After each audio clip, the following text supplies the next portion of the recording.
Imvura yo mu kwezi kw'icenda yagiye iragwa yikurikiranya hagati y'iminsi 2 n'itatu yatumye isi ndimwa ibomboka. Ivyo bikaba vyafashije imiryango yo mu misozi miremire ishika ku bice 20% guteragira imbuto. Ivyo ni biri mu cegeranyo c'ikigo mpuzamakungu kijejwe kubura inzara 𝐜'𝐢𝐤𝐢𝐠𝐶 co kuri uyu wa mbere.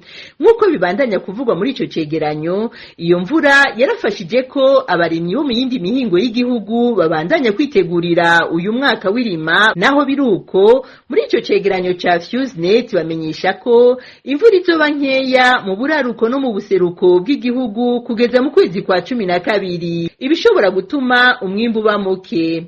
Ibintu biruko mu gihe umwimbu w'impeshi waheze mu bigega, ivyo navyo bigatuma haba umwitwarariko urengeje wo kuronka ico rirenza mu biyaya vy'imbo hamwe no mu ntara z'uburaruko no mu buseruko bw'igihugu, nk'uko bibandanya kuvugwa mu cegeranyo ca 𝐜'𝐢𝐤𝐢𝐠𝐶.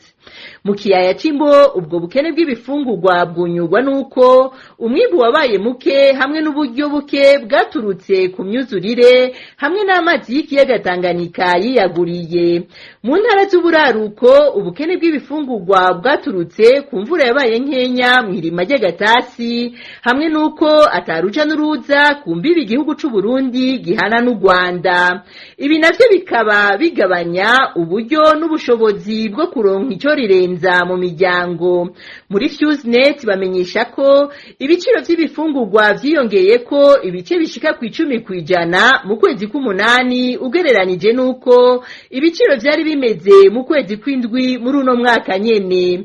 Muri ico cegeranyo 𝐜'𝐢𝐤𝐢𝐠𝐶 yaranagarutse kwiduzwa ryeruye ry'isukari yakuwe ku 3,300 ija ku 8,000. Nukuvuga ko yadugijwe ku rugero rungana n'140%.